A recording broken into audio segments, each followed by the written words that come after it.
A minha expectativa é que o povo goste muito do filme, né? Essa que é a minha expectativa. Eu vim aqui para mostrar o filme pela primeira vez, tá entendendo? E se eu senti uma boa reação do público, eu estou plenamente recompensado. Já está participando, já é uma grande recompensa ao trabalho realizado, né? Mas se o povo gostar e tal, eu sentir que há uma boa reação ao filme, é uma beleza. Para mim já valeu o festival.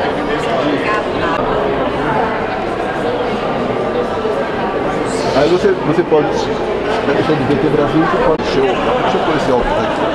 Botar o óculos para enxergar melhor? Aí dá. Pronto. Vamos? Vamos lá. Então, moçada do TV Brasil, tô aqui VT. VT? Vamos lá. Então, moçada do VT Brasil, estou aqui no Festival de Cinema de Pernambuco, muito feliz de estar nesse festival, que já tem tantos anos, tão prestigiado. E feliz de estar no festival, principalmente com esse filme, que é um filme que eu tenho um carinho imenso. Um trabalho feito com muito amor, uma relação muito forte com a irmã durante o filme. Essa história que é contada do nosso sertão brasileiro, por um diretor que conhece muito bem essa linguagem sertaneja. Então, estou bem feliz, vai ser a primeira vez também que eu vou assistir o filme aqui no festival e tenho certeza que vai ser uma noite mágica. Que bom que vocês estão aqui com a gente. Bom, estamos aqui hoje para a exibição, para a estreia do Aos Ventos que Virão, né? Expectativa grande, a gente não viu nada, eu não vi nada ainda do filme. Espero que seja um filme muito bacana. A gente tem um diretor incrível, que é o Hermano Pena, que domina o assunto, que é uma figura que conhece muito o material e que fez um roteiro primoroso. Então a minha expectativa é grande, eu espero que seja um lindo filme.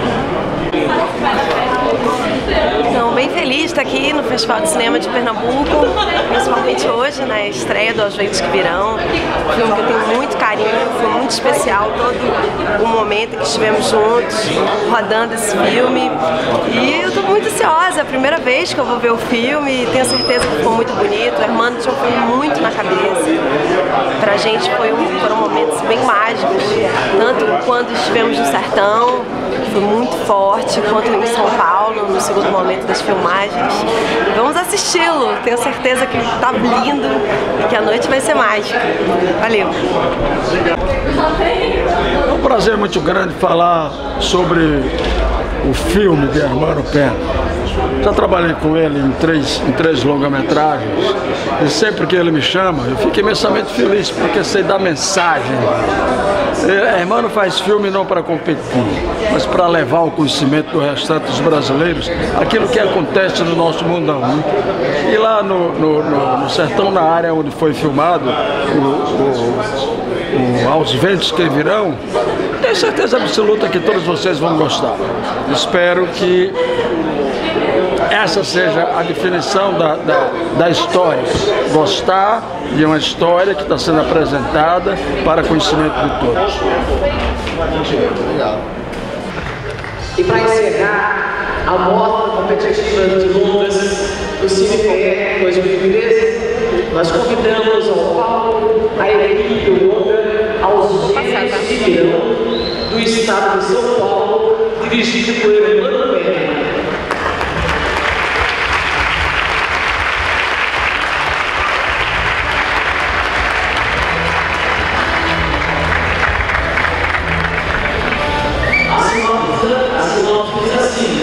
Acreditou na mudança das coisas e que refaria sua vida e tudo ficou para os ventos que virão.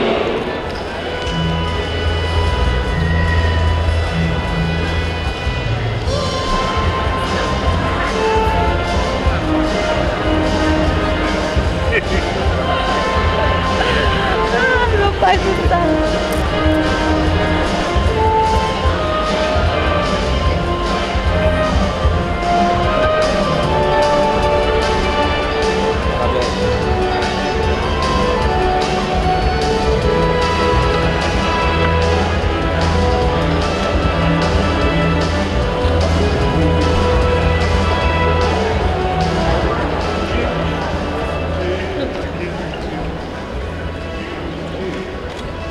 Boa noite, meus amigos.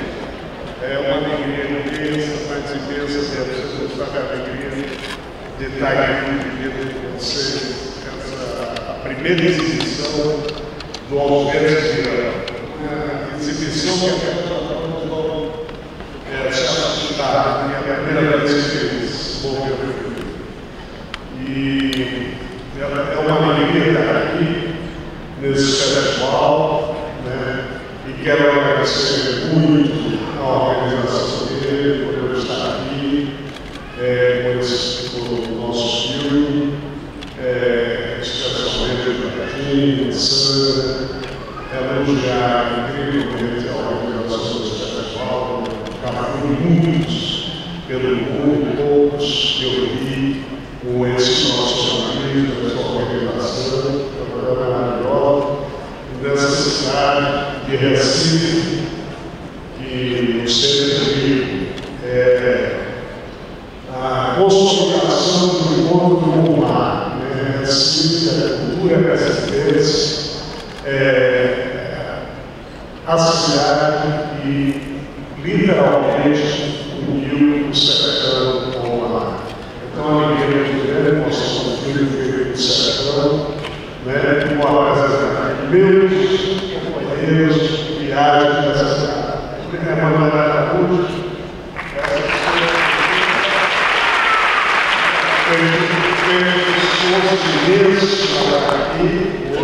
Estou muito feliz de estar. Dê uma palavra. Boa noite, gente. Estou muito feliz de estar aqui nesse festival da Paraná, ansiosa para assistir o nosso filme. Foi tão mágico fazer, agora vamos assistir. Boa sessão para todos. Obrigada.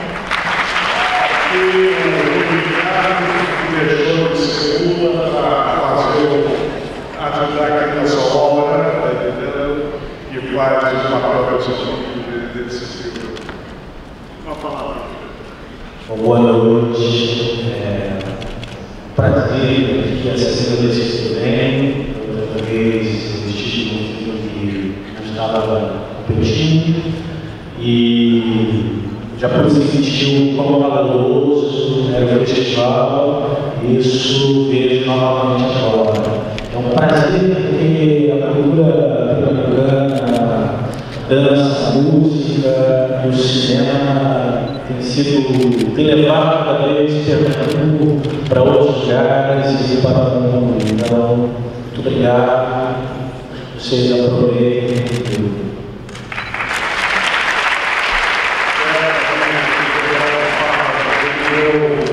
Grande companheiro de todos os filmes. Não tem filme que o grande Arthur Vieira, esse ator extraordinário do Brasil, está entendendo que me acompanha desde os paquetes da Colômbia.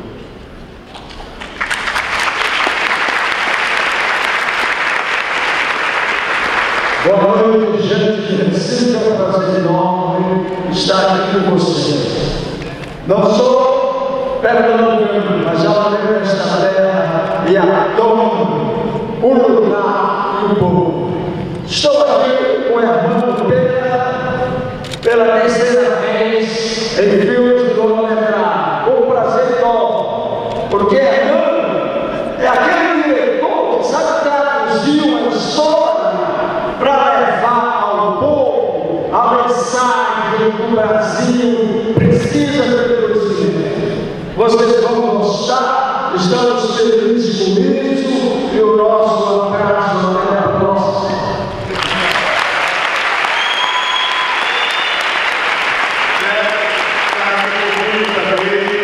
A grande Celina Gabi, diretora de figurinos do filme.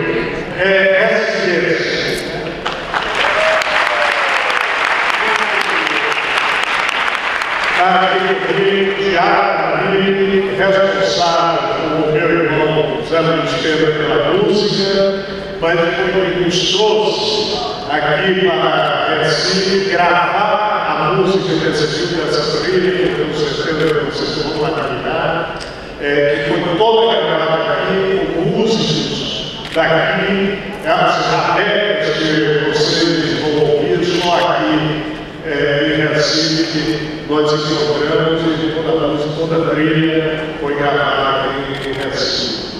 Bom, eu quero muito agradecer a presença de todos, dar uma boa noite e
Bem-vindos ao último debate, 17º CinePE, Festival do Audiovisual. Muito obrigado mais uma vez a todos, muito obrigado. Eu gostaria só de fazer um comentário bem rápido aqui antes que a produção pediu, que hoje tem um seminário Negócio dos Games, Economia Criativa e o Audiovisual, e vai ter um transporte saindo por volta de 14h30 aqui de baixo. Ontem tivemos a exibição do filme do Hermano. A gente aqui tenta fazer um debate, como você já presenciou aqui outros dias, descontraído. Eu gostaria de passar a palavra para você, por favor, você falar um pouco sobre o filme, a exibição, apresentar a equipe. Muito obrigado mais uma vez por terem vindo. Bom, primeiro eu quero saudar esse festival, né, porque o cuidado que ele teve com o nosso filme e com as nossas pessoas foi uma coisa assim maravilhosa, né? Pela primeira vez eu tive à disposição uma cabine para testar a cópia e ver, tá entendendo? Escolher se exibia em 35, se exibia em digital.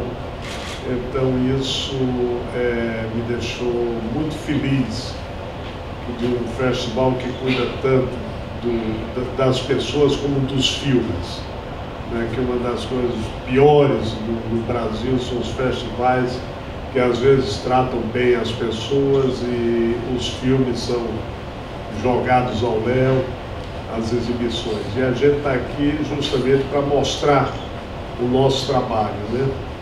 A minha vinda aqui foi mostrar esse filme, sentir o contato dele com o público, com a reação ao filme. E pelo que aconteceu ontem à noite, eu estou muito feliz com o filme, com o trabalho. Acho que ele cumpriu suas intenções inteiramente, cumpriu seus objetivos estéticos, éticos, políticos, pela reação e pela resposta que eu tive ontem do público. Basicamente é isso. Esse filme, O Ausentes que Virão, é um filme que eu sonho realizar muito e muito tempo, né? Se eu disser a vocês que o primeiro argumento desse filme foi premiado na extinta Embrafilme, vocês aí concluem o tempo que passou até chegar a ser realizado, né? É um sonho porque era um diálogo, um diálogo meu um Nordeste com um sertão que eu conheci, né? Eu achava que a cinematografia brasileira ela tinha tratado muito o sertão arcaico, um sertão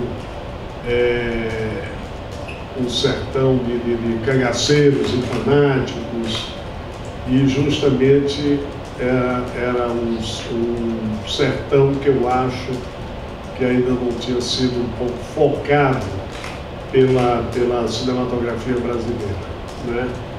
Tanto que tem uma pequena brincadeira no filme, num determinado momento, quando o Orlando Vieira diz assim: não, há muito tempo que Deus e o diabo não interferem mais, não sei o quê. Isso é uma citaçãozinha respeitosa e carinhosa com o grande filme, a obra-prima, a obra maior do cinema brasileiro, que era Deus e o Diabo na Terra do Sol. Então, era uma forma de dialogar um pouco com aquele sertão, e o sertão da minha infância. É um filme feito a partir de um conhecimento, de uma história, de um personagem, não é? Que eu conheci oralmente. Ele, inclusive, não estava na literatura, não constava em nenhum livro escrito, mas o velho amigo Alcino, lá de Poço Redondo, me contou essa história.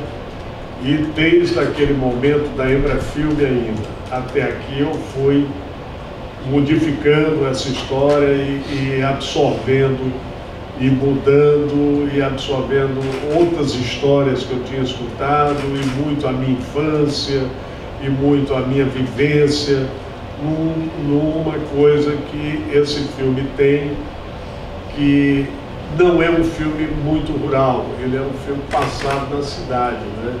Então ele está nesse intermezzo de rural e urbano, e é um livro muito complicado, muito difícil, me custou muito, e muitos tratamentos de roteiro para dar esse tom entre o rural e o urbano que esse filme tem, não é? Então é uma coisa complicada, não só para realização, como para a própria caracterização dos atores e personagens, essa fronteira entre o urbano e o rural que o filme tem, né? Eu nasci no Crato, no Ceará, mas sou um menino de cidade, não é? Eu estava assim, numa fazenda da família, eu ia passar férias, não é? Mas todo meu, vamos dizer, minha formação assim é um pouco urbana. Isso o filme tem. Acho que os atores foram muito felizes nessa coisa difícil mesmo. Você olha assim a Emanuele, de vez em quando você se assusta, assim, ela parece ser uma moça de classe média, né? E é mesmo, tá entendendo? Eu acho que há houve o próprio Rui, né? Há um trabalho de tentar ver, marcar essa fronteira entre rural e urbano, e que foi minha intenção um pouco de fazer um filme que ocupasse um pouco esse ato histórico na cinematografia. Nem o Nordeste arcaico, comum ao cinema brasileiro, nem essas novas obras contemporâneas maravilhosas que estão sendo feitas do Nordeste atual, do Nordeste contemporâneo, né? Então eu achava que havia um momento aí de sertão, de Nordeste, que era preciso ser focado. E houve essa intenção minha, tanto aquele prólogo que mostra, é o fim do cangaço, é o fim do misticismo, agora vamos para os tempos contemporâneos. E essa vida desse moderno, vamos dizer assim, o sertão, ele também vem carregado de tragédias, vem com todos os vícios, vem arrastando todas as sequelas e todas mantendo, vamos dizer assim, o sertão velho dentro do sertão novo, né? Eu acho que o som ao redor, por exemplo, reflete magnificamente isso também, né? Então, foi essa as intenções do filme. Há uma intenção clara também de um diálogo com o Brasil de hoje, né?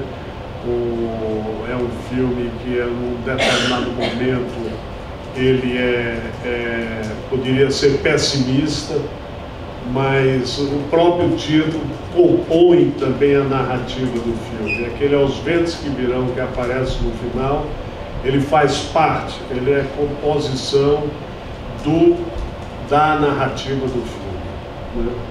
Mais ou menos isso que eu queria dizer.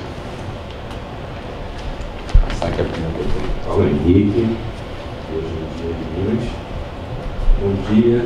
Queria registrar um momento curioso, né, que aconteceu um pouco antes da exibição do filme, né, que o Rui chegou e foi falar, o ator do filme está aí, todo mundo ficou procurando, cadê, quem é? E foi, assim, foi difícil encontrá-lo, né? Tamanha transformação, a gente conheceu no Lula, e isso foi um aspecto, né, curioso. E queria comentar dessa pegada política também que o filme tem, né, a exemplo do Lula, né, curiosamente, dois trabalhos seus, né, estão chegando pelo cinema, tem esse lado político forte, né?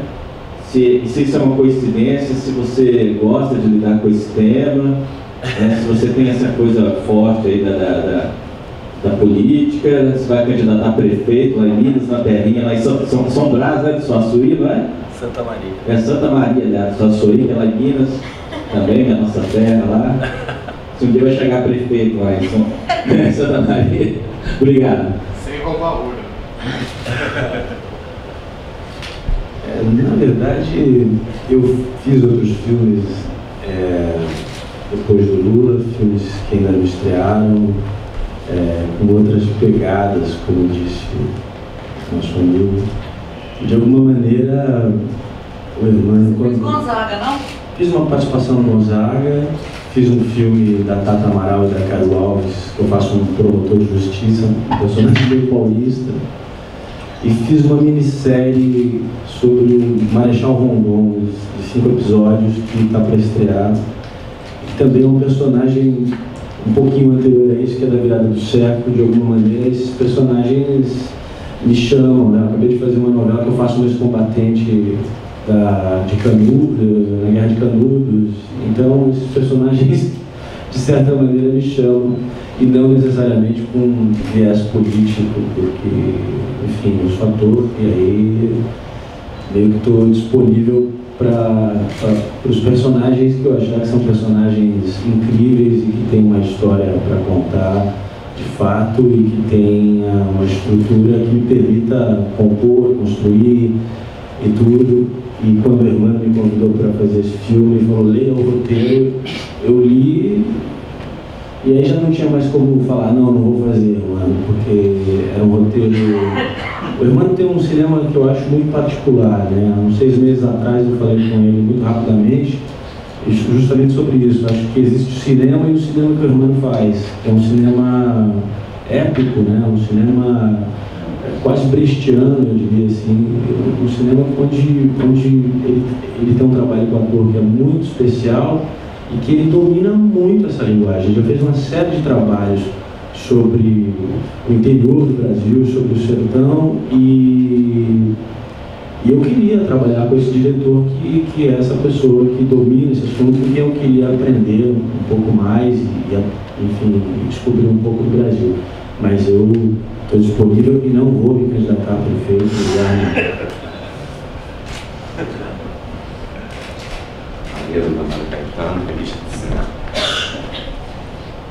Bem, o Rui já respondeu a meu conterrâneo também, que eu também sou mineiro.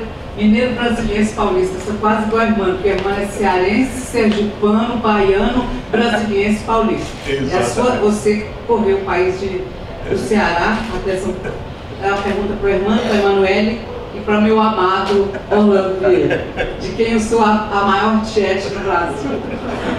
Hermano, eu vi o nome do Paulo Sacramento nos créditos, né?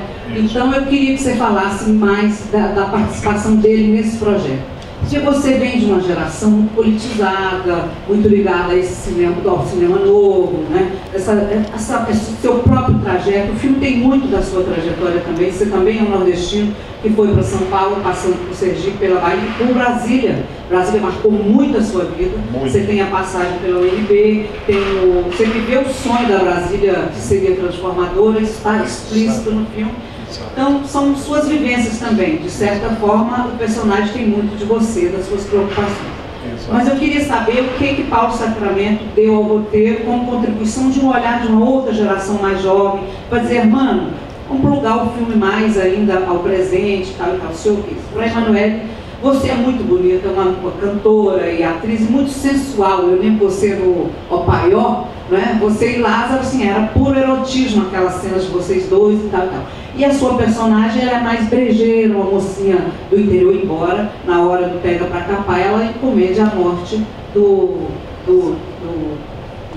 policial, do sargento lá, o Isidoro, que persegue o marido, né? Então, ao mesmo tempo que ela é muito delicada e tudo, ela é capaz de coisas, né, eu acho que o grande tema do filme é a vingança, né? O ciclo da vingança, né? Como quem mexe o sangue vai gerando o sangue, o final, o filme abre com o sangue do boi e termina com o sangue do personagem do boi, né? Molhando a esperança ali e tal e tal. Então há essa prólogo Eisensteiniano total, claro, né? Tudo. Então eu queria que você falasse disso, como é que foi compor essa personagem.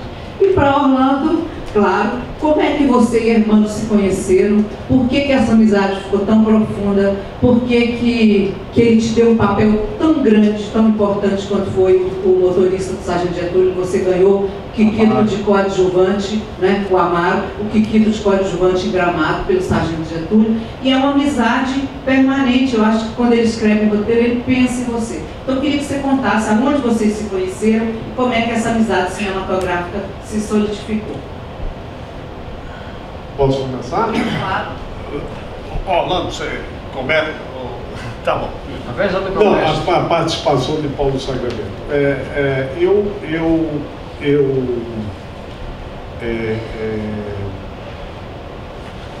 Já tinha realizado muitos tratamentos desse roteiro, né? E você chega em uma determinada hora que você precisa, né, ter uma pessoa para olhar, para ver, para discutir, né? Eu tive uma grande dificuldade nesse roteiro, que era me afastar da vida do personagem que inspirou ele, né? Eu ao mesmo tempo que estava incorporando, mas ao mesmo tempo ele era eternamente presente na minha cabeça.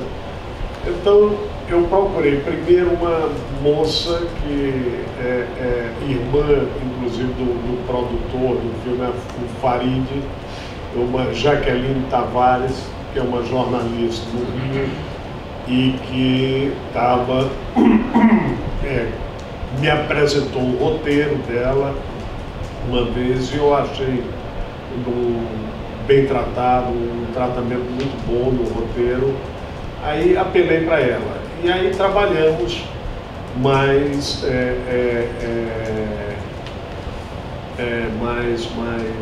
com mais afinco. Algumas sugestões dela foram incorporadas ao roteiro, né? Por fim, eu ainda queria mais a participação de outra pessoa. E é do meu amigo, Paulo Sacramento, pessoa queridíssima, né? Amigo mesmo. Eu digo, Paulo, dá uma olhada aí e tal, dá umas opiniões no roteiro. Ele fez algumas observações que eu levei em consideração, outras não. Né? Basicamente discutimos muito o louco que ele encontra na cadeia, né? Se continuava louco, não continuava louco, se eu tinha uma tendência a ele deixar de ficar louco.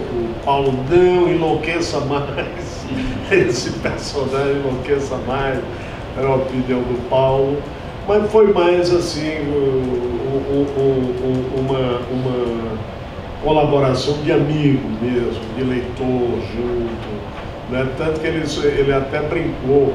Eu perdi até um concurso de comercialização em São Paulo com esse filme, porque estava no júri justamente Paulo Sacramento e mais outro amigo, e não puderam votar, tá entendendo? E Paulo chegou e disse, não, mas é porque Hermano é muito generoso, botou meu nome, mas ele não devia nem ter posto, não sei o que e tal. Tentou ganhar o voto, mas o júri não aceitou. Tirou o que constava do crédito, né? Então foi mais com essa amizade, esse carinho que ele leu o roteiro. Minha querida amiga. Bom, quando o Hermano me convidou e me mandou o roteiro, eu fiquei totalmente apaixonada. Então, a minha maior inspiração para compor essa personagem foi exatamente o contexto e a história do filme. Eu li o roteiro muitas vezes, antes de pensar especificamente nas minhas cenas. Eu tentei ficar inspirada pelo que o filme dizia, pela história que o Hermano queria contar. A gente não se encontrou, a gente só se falou muitas vezes, e quando nos encontramos, eu tive uma sensação muito forte que o filme estava muito nele. Ele chegou para falar comigo e o jeito como ele me olhava, o jeito como ele dizia o que pensava, ficou totalmente expresso pelo olhar e pela forma como a poesia que ele passava em cada palavra que ele escolhia para me falar o que ele queria desse filme. Então, eu tenho um pouco de uma história sertaneja, não minha, mas da minha família. Pensei muito em algumas mulheres da minha família, mulheres mais velhas até, não da idade da Lúcia, mas mulheres que me chamavam a atenção por uma beleza particular, exatamente, uma beleza daquele lugar, uma beleza, uma exuberância até, mas a exuberância daquele cenário. E isso sempre me chamou muita atenção, e eu tentei resgatar um pouco isso da minha memória emotiva para a Lúcia. E isso me seduz muito, essa questão da feminilidade e da força, como você colocou, que acho que vem muito do sertão, da mulher sertaneja. É sensível, é feminina, mas ao mesmo tempo tem um ar da terra, né? Um ar do chão, da vida daquele lugar, do clima, e isso para mim me comove até, e eu tenho que levar muito para o personagem. Mas um dos momentos mágicos que nós vivemos compondo esse filme, acho que foi a coisa mais importante para todo o trabalho. A gente teve alguns dias no sertão, depois alguns dias em São Paulo, outros muitos dias, e realmente aconteceu essa coisa da sintonia de trabalho, que sempre, eu acho que interfere muito no resultado. Eu fiquei bem feliz com o filme, muito feliz de ver essa história contada. Assim, para mim, o que mais ontem eu sentei e falei, vamos lá, vamos assistir Aos Ventos que Virão. Eu queria ver aquele roteiro que eu li, que me encantou profundamente, realizado. E eu fiquei bem feliz com isso, de ver a história muito bem contada, essa marca do Hermano, como o Rui falou muito bem. Muito feliz de fazer parte disso.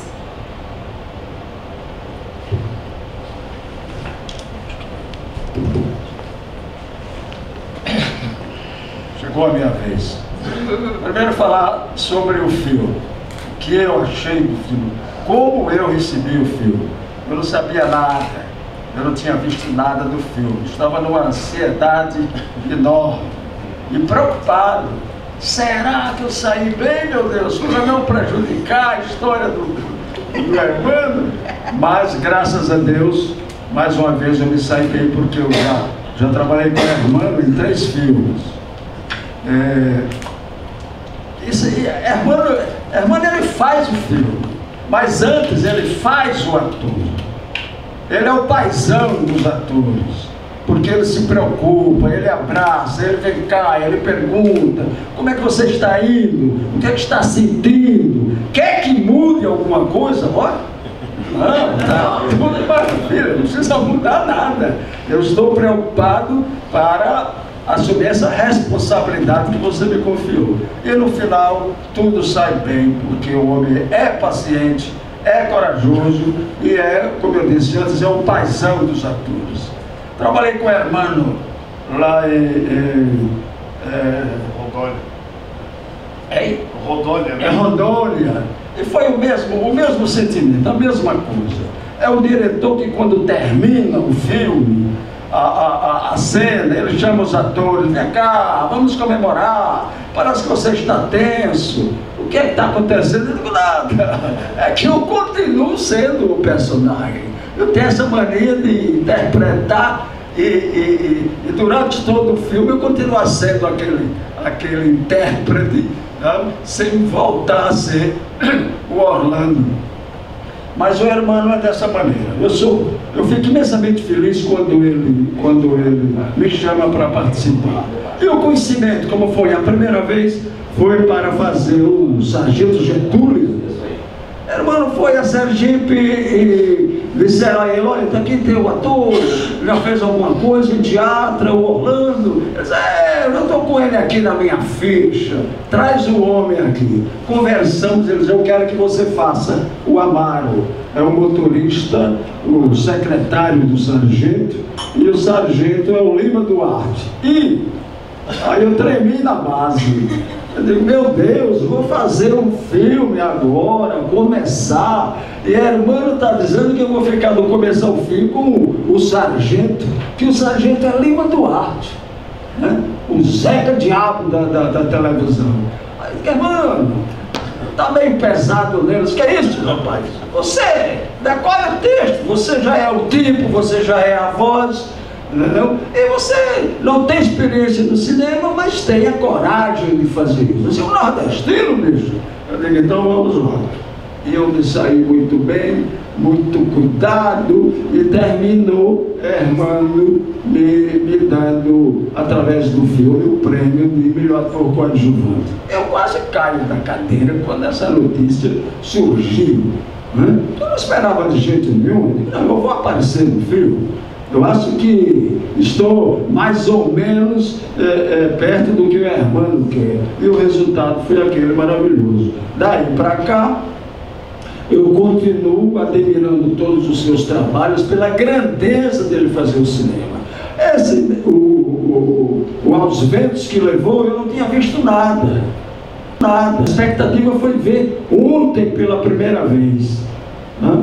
E terminou a apresentação, eu fiquei encantado. Mas esse cara é o cara realmente. Como é que ele consegue fazer 5 filmes em um só?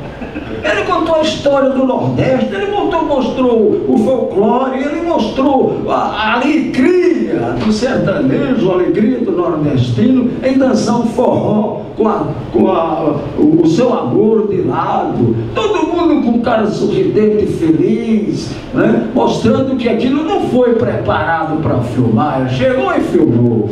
Eu gosto do Hermano por isso. E o Hermano gosta do Sergipe. Ele tem o costume de dizer: eu gosto de fazer filme aqui porque é o verde mais bonito do Nordeste. Eu acho que agora ele está dizendo que é o vento mais agradável que sopra naquela região. Ele tem essas qualidades extraordinárias.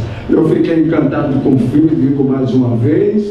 E dentro dos meus 82 aninhos, se houver possibilidade dele filmar novamente, e disse: mano, o rapaz, olha, então me deu um papel desse tamanho assim, né? Eu sei que ele acredita em dar um pouquinho mais, me sacrifico e faço com muito prazer, com muito amor, pelo cinema brasileiro e pelo Hermano Pena, essa grandeza de diretor, de cidadão, de gente que ele é. Hermanão, um abraço. O segundo filme é o Fronteira. Fronteira das Almas, né? Isso. O Fronteira das Almas. Fomos filmados lá em Rondônia, naquela grandeza enorme da Amazônia, e ele esteve lá com o outro conterrâneo, o sergipano Antônio Leite, a quem o Hermano confiou e nos levou para lá, e o filme também, beleza, precisa ser mais apresentado. Mas no Brasil as coisas acontecem assim, dou mais valor às, entre aspas, as baboseiras que aparecem aí a tarde toda, a noite toda de filme americano. E os nossos filmes, os nacionais, eles ficam lá no canto, eles ficam lá esperando uma vez para ser apresentado. Pelo amor de Deus, eu faço questão que isso fique registrado. Chega do domínio do cinema americano fazendo toda a bobagem para ser apresentado o dia todo, enquanto os nossos filmes ficam engavetados, esperando um seminário, esperando um festival para trazer a grandeza dos nossos trabalhos, da nossa gente, para ser apresentado aos outros. Este é o meu protesto, aproveitando a dica.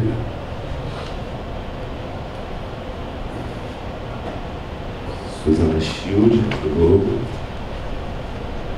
Olá, irmã. Olá, Suzana. Por favor, irmã, eu queria que você falasse um pouco sobre a construção do tempo no filme. Certo. O filme dura, não sei, 90 minutos, né? E cobre, 96, né? E cobre um período muito extenso. Como foi trabalhar esse tempo dentro do filme? E quais foram as suas preocupações de marcar isso, marcar aquilo? Não, está aqui. Essa foi uma dificuldade, sabe, Suzana, de roteirização da história. Eu me preocupava muito com isso, não é? E aí solucionei isso, eu acho que pela própria narrativa e pequenos elementos, né, que eu dispunha da direção de arte e pequenos elementos, quer dizer, aquela revista, Brasília, não é? Aquela volta do boi, quando eles estão pegando o boi, né, que passa de São Paulo para o sertão, mas ali tem um tempo narrativo, tá entendendo? Que foi uma vontade de dizer, passou um tempo, né? Aquele bem em câmera lenta, aqueles bois que vêm, que você vai se ambientando com aquela música e termina no som direto mesmo, da vaquejada, né? Então aquilo são passagens de tempo que eu pensei marcar, né? No filme. Pequenas sugestões, né, que o tempo passou. Ela grávida, o filho. Foi assim que eu fui dentro de uma produção de recursos muito limitados, para o tamanho do filme. Foi uma ousadia fazer esse filme. Se eu não tivesse tido mais uma vez a grande colaboração do povo de Poço Redondo, que eu não teria feito de jeito nenhum esse filme com os recursos que tinha, porque tem momentos de grandeza, de produção, de tal, e de cuidado técnico, que isso não me preocupa muito nos filmes, né? Que realmente é uma grande preocupação minha, mesmo, por exemplo, Olho de Boi, é um BO, mas lá estava uma câmera Panasonic filmando, e tinha um orçamento de baixo orçamento, né? Então, eu tinha pequenos elementos, eu sabia que eu não poderia dispor de uma direção de arte que marcasse essas mudanças. Então eu fui buscar pequenas coisas simbólicas. Então a revista ali dentro da prisão, tá entendendo? O rádio. Então esse que eu valorizei na mise-en-scène, mas para marcar justamente esses temas.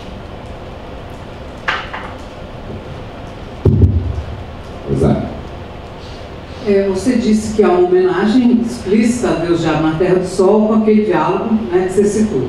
Agora, a sequência da aula para os operários, né, que o personagem vai fazer, e o Marat Descartes, que é o professor, é também uma homenagem ao homem que virou sul. Não tenha a menor dúvida. Quando eu fiz, foi pensando, inclusive pedir até a Assunção uma cópia do Homem que Virou Sul para ver.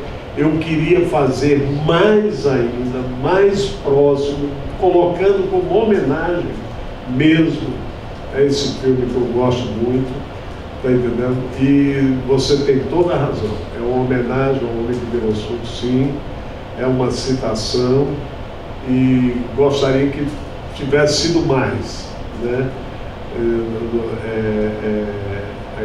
Aquela aula. É evidente que tem outro caráter, eu acho que é uma coisa mais profunda assim, em relação ao Homem que Virou Suco, né? Um pouco, porque no Homem que Virou Suco é mais um cangaceiro bêbado, não sei o que e tal, não é? Eu acho que ali toca mais. E eu acho que é uma questão que toca nós nordestinos muito, essa questão de que agimos muito com a emotividade, né? No Homem que Virou Suco, a aula a respeito de beber, disso, daquilo. Ali eu acho que é um negócio mais que nos toca mais, que é essa coisa de não agirmos racionalmente, não somos sempre emotivos, sempre isso, sempre aquilo, né? Então, mas é uma homenagem, assim, claramente pensado, imaginado, querido, tá entendendo? Fazer melhor. Agora, mano, a última pergunta minha. O elenco, quer dizer, o Rui é mineiro, Emanuele é baiana, Orlando é sergipano, Antônio Leite sergipano também, que faz o deputado lá no começo, né, o político.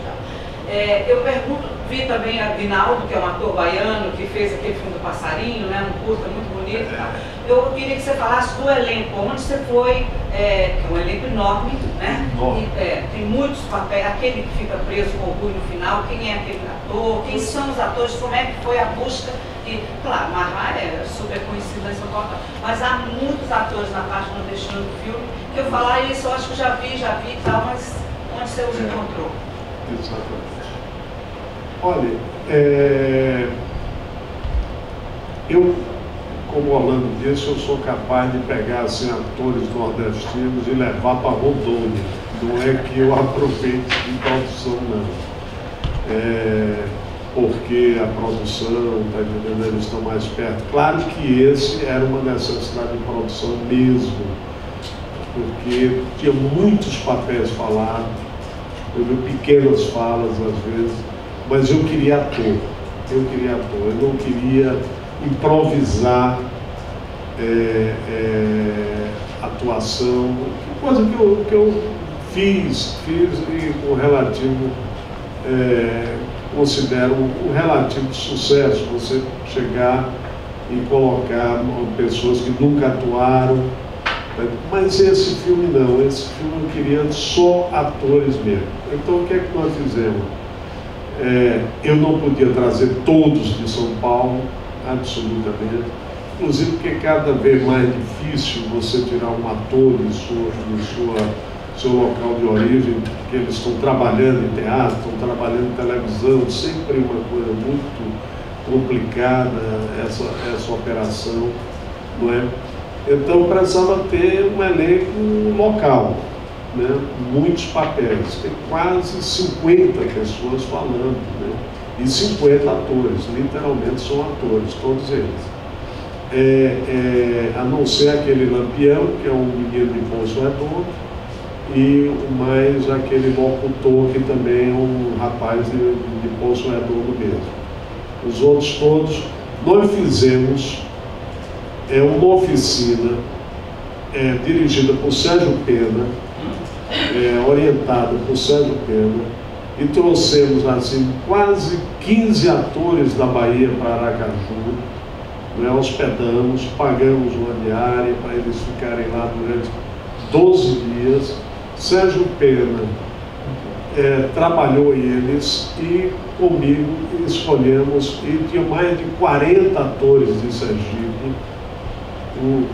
Foram toda uma oficina com quase 60 atores entre Sergipe e Bahia, e eu e o Sérgio Pena escolhemos dentro daquele universo as pessoas para trabalhar no filme. Então houve não uma oficina de preparação, porque um dos prazeres meu de cinema é estar com meus atores. Eu adoro estar com meus atores, eu adoro dirigir meus atores, conversar, vê-los atuar. Eu deixo eles atuar, eu me surpreendo, eu aplaudo eles, eu me emociono, eu choro quando eles trabalham bem, entendeu? Então, quando eles atuam bem. Então foi assim, foi através dessa oficina. Foi uma oficina de escolha, de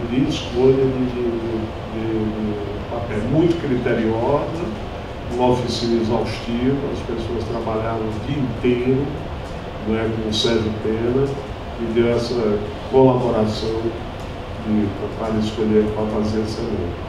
Não, o nome do ator da sequência final, Lúcio. Aí ela pode falar que é colega.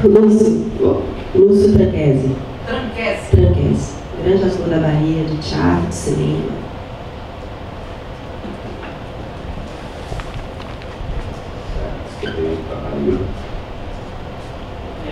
Bom dia. Olha, eu queria que você comentasse a cena do casamento, né? Uma cena bem bonita e aparentemente bem espontânea, aquela festa e tudo, o Ronaldo citou aí a cena, inclusive, né? Queria que vocês falassem como foi concebida e o que há realmente de espontaneidade nela e o que foi preparado nela. E se os atores quiserem comentar também, tiver alguma observação a fazer, também podem fazer. Era um som desgraçado.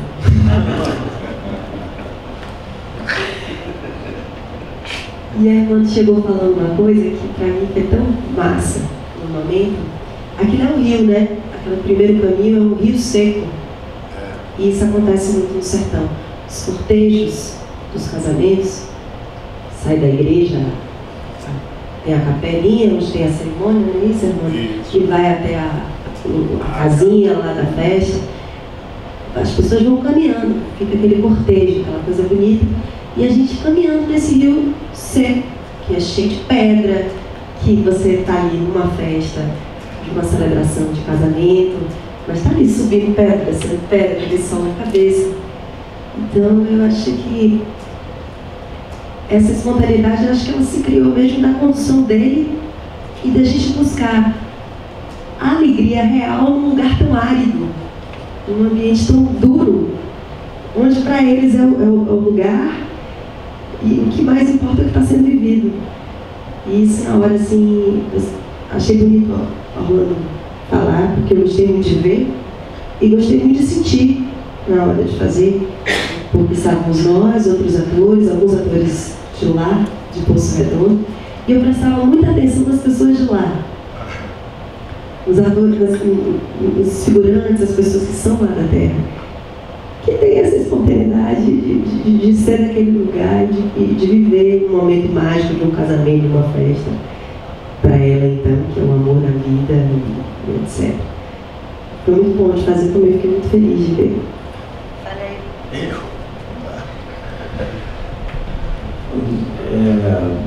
Eu acho que já sabia dançar forró ou ela te ensinou? Eu acho que ia falar que na verdade Embora eu sou mineiro, mas eu vivo há 30 anos em São Paulo. A minha família também é uma família de imigrantes. Foi para São Paulo, eu cheguei com 2 anos, 3, então passei minha vida inteira em São Paulo, né? Então, em São Paulo mesmo, então eu sou uma pessoa bem urbana, no final das contas. E a primeira coisa que eu falei para o irmão é que eu queria ir antes para lá, para Sergipe. O irmão falou, olha, a gente vai para lá. Eu falei, olha, então quanto antes? Mas eu falei, não, para as minhas coisas, preciso ir para lá, não tem... E fui para lá. E eu acho que que é meio que se misturar com essas figuras de lá, para poder observar e também para poder sentir ali como é que a coisa funciona. E é muito engraçado, porque eu tinha pensado justamente nessa coisa do forró, porque um dia a gente estava lá brincando nessa forró e alguém falou para mim assim, mas você não pode ficar fazendo assim, porque esse forró, não sei o quê. Então eu acho que é um pouco isso, porque essas pequenas coisas imprimem de fato. E eu acho que se há espontaneidade, há porque realmente o irmão, porque tem uma coisa que não muda, que assim, por mais que as pessoas sejam locais, sejam pessoas dali, tem uma coisa que é o cinema, que é a câmera, que é os aparatos todos, que é aquela parafernália toda que tem no cinema, que tem, vai som, vai câmera, ação, e isso existe. Então eu acho que essa espontaneidade mesmo com as pessoas locais parte muito como a Emanuele disse, da condição do irmão, que cria um set incrível para se trabalhar e que realmente ele tem uma relação com os atores que é muito especial. Eu me recordo muitas vezes, se não todas as cenas, o irmão vem, antes de gravar, pega no teu ombro, e some dali, meia hora e tal, e volta. Então, cuidado para o diretor, no meio de tanto trabalho, com tanta coisa para fazer, ele parar e te levar para o canto, ficar batendo um papo contigo. E eu mesmo demorei um pouco no início para entender o que o irmão está fazendo direito aqui. E no meio do processo você vai entendendo que e aquilo funciona de certa maneira para você como ator. Assim, para mim, quer dizer, funcionou muito para mim jogar dessa maneira com o irmão. Realmente ele é muito emotivo, muito sensível com relação ao ator. E uma particularidade só, que assim, quando a minha experiência no cinema, assim, você encontra um roteiro e ator tem uma mania incrível que é a gente sempre fala, esse texto precisa ficar mais fácil de ser falado, né? Precisa caber melhor na boca e tal, Então a gente tem mania às vezes de mudar uma coisa aqui, muda uma coisa colar e tal, e o roteiro do irmão é difícil de mudar, porque ele tem um domínio tão grande da prosódia local ali, a prosódia daquela coisa que se fala ali, do linguajar, do sertão, e você não consegue, ele já cabe daquela maneira. E eu estou dizendo isso porque em determinado momento eu falei, acho que eu vou mudar isso aqui, irmão. E aí ele falou, tente aí. E depois eu vi que não dava, entendeu? Que não dava porque o roteiro tem essa peculiaridade do conhecimento do diretor com relação ao lugar. Então todas essas questões, essas características, acho que dão a espontaneidade no trabalho. Queria só completar uma coisinha que você falou, e para mim foi muito importante de ver, de receber, que tem a ver com afeto, é um afeto muito grande, é uma direção altamente afetuosa, isso gera esse clima no set, conduz a gente, mas também com um pulso forte, de saber o que quer. Então, assim, é um afeto, Eu até me disse que é peixes com peixes. Eu falei, mas eu tô louca para saber a lua, porque é um peixes com peixes que também sabe muito o que quer, entende? Então a gente vai sendo levado por aquele afeto, aquela sensibilidade, aquela poesia, mas ao mesmo tempo a gente começa a entender que a gente está sendo levado para o lugar que ele quer. E isso é muito gostoso de receber. Rosário, você perguntando se ele já sabia dançar o forró ou aprendeu lá. Ele podia não saber dançar o forró, mas lá no interior, principalmente com um conjunto musical daquele de pífaros, que eu chamo de pife, o pife com a sanfona, meu irmão. Há uma transmissão, uma rede de energia que faz você se balançar. Por que é que o Nordeste prima pelo São João? Por causa dessa energia, por causa desse forró, é você em contato com os outros e ouvindo aquela musicazinha do você se balança, não tem jeito não. E esses dois deram o showzinho, né? paulistanos lá no Alto Sertão de Sergipe, dando um show de dança, né? Transmitindo ali alegria, amor, tristeza, tudo estava englobado ali. Vocês estão de parabéns. E Hermano, como deu um show com a trilha sonora do filme. Uma beleza, gente, esse filme tá demais e ele vai muito além, graças a Deus e graças ali a batuta do maestro Hermano. Oh Deus, nem o diabo tem nada a ver com isso. Hermano, só uma observação, eu conversei com algumas pessoas que acham que a direção de arte não marca, usando o final do cangaço, começo, né, que é final dos 30, começo dos 40, até o final dos anos 50, que é quando Brasília está a grande esperança e tal, e o Juscelino ainda no poder. Se foi intencional que a roupa não fosse muito marcada, que ficasse parecendo contemporâneo, a roupa assim, dos humildes, de 5 de março, roupinha humilde, de que a pessoa, ou se foi problema de produção. Sim. De custo. Certo. Não, veja, Rosário, quando em São Paulo, eu fiz uma vez um documentário chamado São Paulo de Uauá, que Uauá é uma cidade importante no ciclo de Canudos, onde teve o primeiro combate, uma pequena cidade da Bahia, lá do sertão baiano. Né? Esse filme era um levantamento do imaginário social dessa cidade sobre São Paulo. E eu fui procurar as pessoas e por que isso? Porque todo mundo em Uauá, absolutamente todo mundo tinha uma relação com São Paulo. Era impressionante. As poucas pessoas que não conheciam São Paulo e Uauá, elas tinham parentes lá.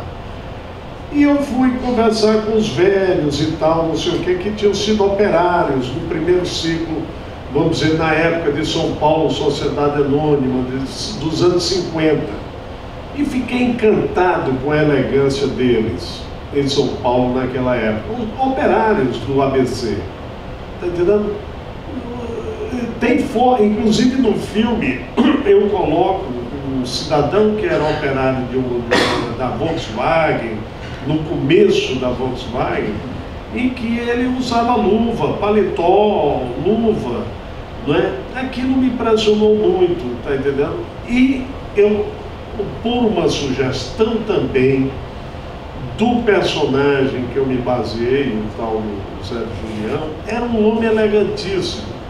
Em Poço Redondo ele usava linho branco, não sei o que e tal. Então eu não tinha esse problema de usar um pouco as roupas.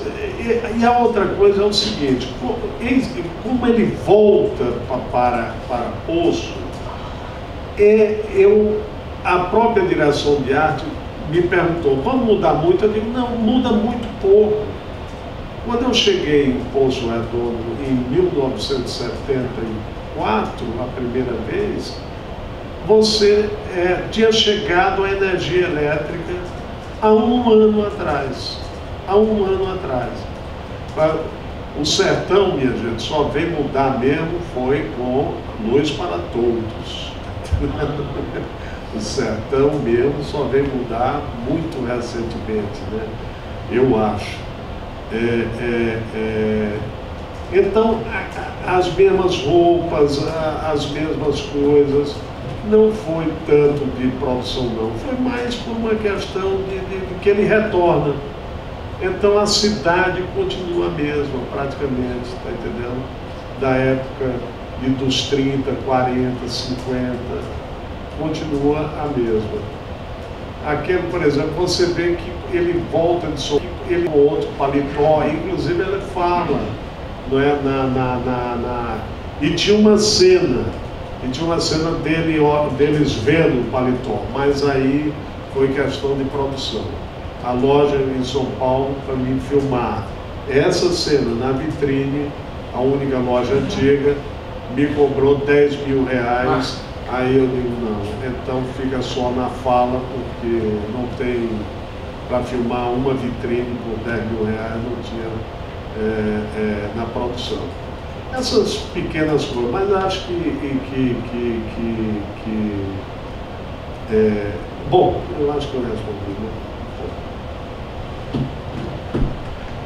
Alex. Eu vou uma introdução para... Só gostaria de uma coisa no forró. Tá entendendo? Eu sempre, desde que eu vi um filme aquele, o Zanin vai me ajudar nisso, aquele cowboy que foi um fracasso normal, que o cara gastou, o diretor, até que Cláudio Cândido chamou. Portal do Paraíso. Portal do Paraíso. Cimino. Desde que eu vi uma festa que esse menino filmou, eu digo, um dia eu vou filmar uma festa assim, tá entendendo? Você sabe que eu via, no ano passado no Festival de Veneza, teve uma exibição da cópia restaurada do Portal do Paraíso. Olha. Com a presença do próprio Cimino. Não tem uma festa incrível? Tem. Tem uma festa incrível. Aí aquilo me marcou e eu digo, um dia eu vou chegar perto lá. Foi também uma inspiração com o forró também. E também o seguinte, aquilo é uma memória de infância mesmo, aquele casamento. É uma memória total, completa minha. Andando no leito do rio, indo com os parentes, eu tinha uma família dividida, eu tinha uma família, minha avó era uma pessoa muito pobre, a mãe de minha mãe, paupérrimo, que teve um filho com um grande senhor de engenho. Eu sou essa mistura, daí vem o Sargento Getúlio, vem essas compreensões, esses dualismos, cangaço, Brasília, não sei o que, essas coisas, sertão, mar, não é? E eu fui a um casamento desse lado pobre de minha família. E foi exatamente daquele jeito, exatamente, com aquele teatro de bonecos. As crianças assistindo teatro de boneco, os adultos dançando forró e bebendo. Então nada ali, entendeu? Foi assim, veio de uma invenção, entendeu? Foi uma visão minha de infância aquilo ali. Eu vou contar essa história como uma introdução para a minha pergunta, vocês me perdoem, mas quando eu estava saindo depois do filme, eu estava subindo as escadas ali do cinema, me ocorreu uma piada que eu não resisti e fiz com o Celso, assim que encontrei com ele lá fora. Ele passou e disse, Celso, você tem que mostrar esse filme pro Ratinho, né? Porque no documentário do Celso, o Ratinho faz uma grande reclamação de que o mocinho no cinema brasileiro só se dá mal, né? Então eu estou contando isso só com uma graça, mas eu queria que você comentasse o final do filme, a reta final, na verdade, a partir da prisão do personagem, e como é que você construiu essa reta final, quais foram suas intenções ali, o que é que você queria usar de um clima desconvencional ou não, enfim, como é que foi construída aquela parte toda ali do filme? Ali na prisão é a descoberta de Brasília, né? Brasília para mim é uma coisa que marcou muito, eu acho que o Brasil, tá entendendo? E como um sinal de esperança. E ali é um encontro dele com Brasília, né? E também uma revisão dele, porque há uma coisa muito pouco explícita no filme, que é Cangaço e Brasília. Brasília como ideal de um pensamento, está entendendo, parlamentar, democrático, etc. E o Cangaço como uma reação à realidade. Então há muito pouco explícito no filme, mas há uma oposição entre você vê que o cangaço volta nele quando ele sofre a injustiça, né? O cangaço vem nele, aquela coisa dele retornar o cangaço. Quer dizer, ele já tinha passado por São Paulo, já tinha compreendido outras coisas, mas eu acho que a coisa se completa com o conhecimento de Brasília, aquele rádio falando de Juscelino, que é uma lembrança de que mesmo num processo democrático, está entendendo que foi o governo Juscelino, tivemos 2 revoltas militares seríssimas nesse país, está entendendo, para derrubar um governo democrático que terminou em 64. Então essa foi a intencionalidade, quer dizer, a construção era ele se envolver, tanto que ele, num determinado momento, ele diz: eu vou a Brasília denunciar. E quando ele diz isso, ele está entendendo? Quer dizer, ele seria assassinado, independente, qualquer coisa, era um cabra marcado para morrer, não tem a menor dúvida. Mas há um jogo ali, uma muita intencionalidade de Brasília. E Brasília, para mim, é Dr. Lúcio Costa. Brasília, para mim, é Dr. Lúcio Costa. Foi um homem que desenhou aquela cidade, que criou as massas. O Oscar Niemeyer é muito importante. E acho que o Dr. Lúcio Costa foi um grande poeta, que ele poetizou uma cidade.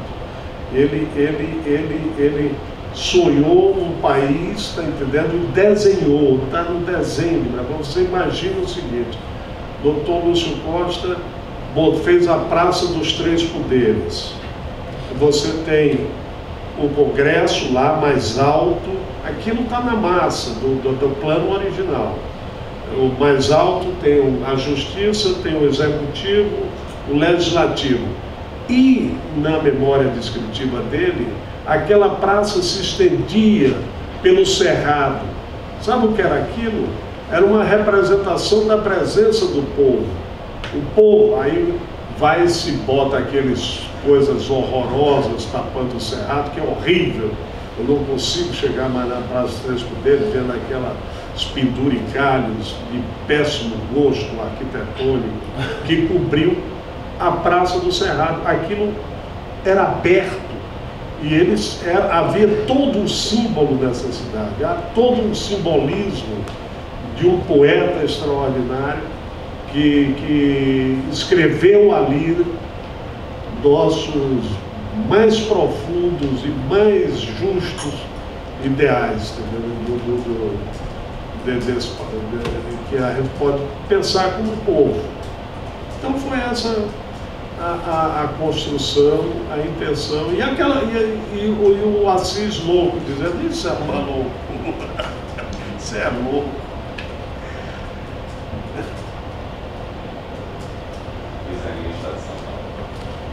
Boa tarde a todos. Tá. Ele é direcional. Estão me ouvindo? Hernando, você é um cineasta paulistano, especificamente, de raiz nordestina, né? Essas histórias todas que te vêm espontaneamente, você contando e tudo mais. No teu filme, aquela abertura do filme em preto e branco, a morte do boi e tal, assim, aquilo remete para a gente muito diretamente, particularmente para a nossa geração de cineastas ou de críticos que tiveram, vamos dizer assim, o seu centro gravitacional em torno do cinema novo, né? Hoje você sabe que esse centro gravitacional se deslocou um pouquinho, por exemplo, as novas gerações de críticos, por exemplo, não sei de cineasta, mas de críticos, tem esse centro gravitacional mais deslocado para o cinema marginal, mas a nossa geração ainda foi formada nesse mundo, né? nessa cosmovisão, vamos dizer, cinema novista, e que tinha o sertão como um dos seus palcos privilegiados. Muito embora alguns dos grandes cineastas do cinema novo, ou a quase totalidade, não tivessem origem sertaneja, né? Eu relembro você os 3 grandes títulos do cinema novo: Deus, Diabo na Terra do Sol, feito Cláudio Rocha, um rapaz intelectualizado de história da Contista. Os Fuzis, feito por um moçambicano radicado no Rio de Janeiro, né? E Vidas Secas, feita por um paulistano radicado também no Rio de Janeiro, naquela altura, mas radicado numa obra do Nordestino também. Mas enfim, no sertão, o sertão era, vamos dizer assim, naquele momento, o palco, vamos dizer assim, o palco privilegiado onde se encenava a injustiça nacional, né? Eu vejo nesse teu filme de ontem, nós vimos ontem, esse lado, né? Esse aspecto, essa zona de influência, mais mesclada com outras preocupações. É outro tempo, naturalmente, nós temos aí mais de 50 anos decorridos, né? Mas o teu filme se vale do sertão, a maneira, vamos dizer, do cinema novista, mas também se preocupa com o encontro do sertão com a urbe, com a cidade, que é um palco de esperança, mas ao mesmo tempo de preconceito, né? De divisões, de supostas supremacias de uma região sobre outra, de um sotaque sobre outro. Eu vejo também pessoas hoje, cineastas hoje, que ainda vão beber nessa fonte sertaneja, por exemplo, o seu conterrâneo Rosenberg Cariri, mas já bebendo mais no aspecto mítico do sertão, não é? E ao mesmo tempo, esse maravilhoso cinema nordestino que está surgindo aqui, especialmente aqui no Recife, e que é um cinema mais urbano, e que a partir da sua nordestinidade urbana tenta fazer uma leitura geral do Brasil contemporâneo, de suas contradições, seus problemas, suas mazelas, suas esperanças, né?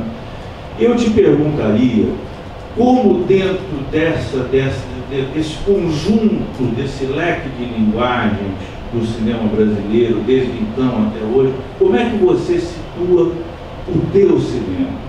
E como é que você vê a oportunidade desse cinema dialogar com as plateias desse nosso Brasil de hoje?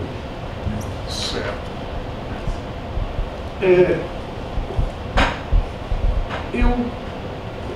Zanin, assim, sou um cineasta, tá entendendo? Que, para mim, a coisa é o filme, a história que eu quero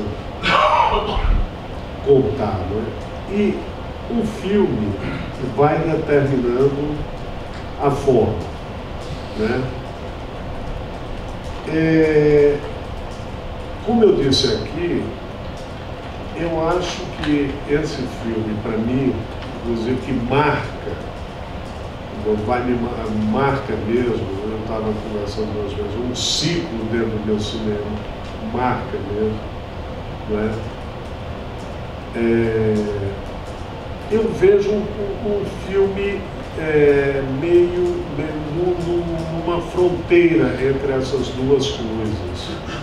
Entre, você diz, uma tradição de cinema novo, que eu sou mesmo, não tenho a menor dúvida, fui formado pelo cinema novo, nessa tradição, ainda queria esgotar essa linguagem, tá entendendo? A linguagem do cinema novo dentro de mim, responder determinados. Com esse filme eu dei algumas respostas a coisas que me inquietavam, Não sei para onde meu cinema vai agora, tá entendendo? Não sei mesmo.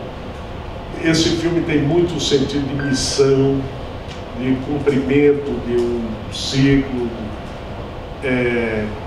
Eu me vejo assim como um autor, como você diz, como é que você se situa entre o som, o redor e Deus, o Diabo e Vidas Secas, tá entendendo? Eu me vejo uma pessoa que vou continuar fazendo cinema, cada filme é uma forma de filme, acredito muito, tá entendendo, que os filmes que eu tenho feito, por sorte, eles continuam passando. Por exemplo, Fronteira das Almas, por exemplo, eu estava aqui em Pernambuco, posso até mostrar a vocês, e recebi pela primeira vez com Fronteira, primeiro uma grande exibição para novas gerações do Fronteira das Almas em Rondônia. E recebi, por incrível que pareça, a prefeitura de Ji-Paraná, da cidade de Ji-Paraná, fez um decreto-lei considerando o Fronteira das Almas patrimônio cultural do município de Ji-Paraná. É isso que são os nossos filmes. Que eu digo, se tornou patrimônio cultural de um município.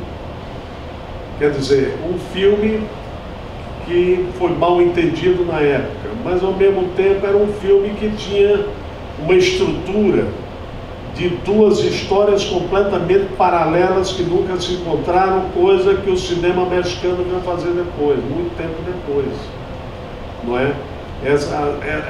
Histórias que só se... O único momento que as duas histórias se encontram é no plano final, não é?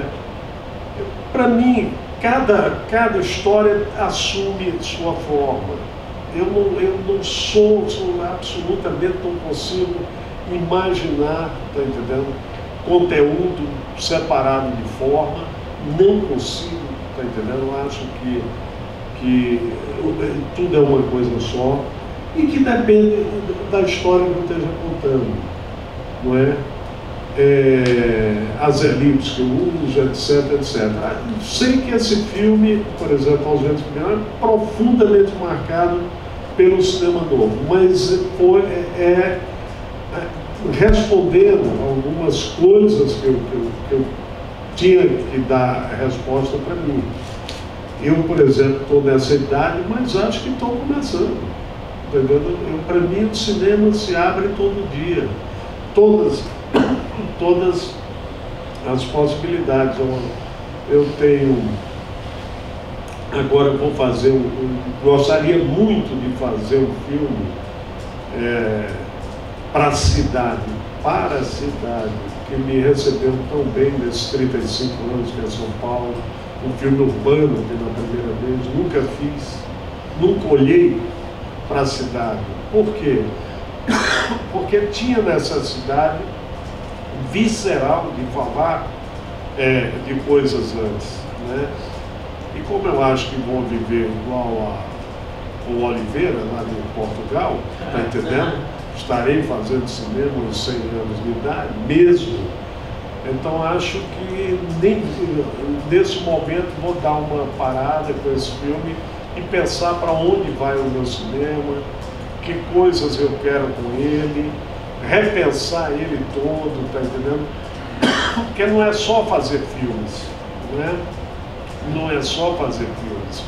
Eu acho que eu brinco muito, né? O mal do Brasil é um sinônimo. Você cinema, eu faço cinema. Não, você não faz cinema, eu faço filme. Cinema quem faz é um filme, uma tela branca e uma plateia. Isso é que se chama cinema. Filme é outra coisa. Filme é o que eu faço. Então, para onde vão meus filmes, não é? acho que saldei minha conta com o cinema novo, se você quer. Pronto. Com esse filme, tá pago. Tá pago. Tô livre. Tá pago.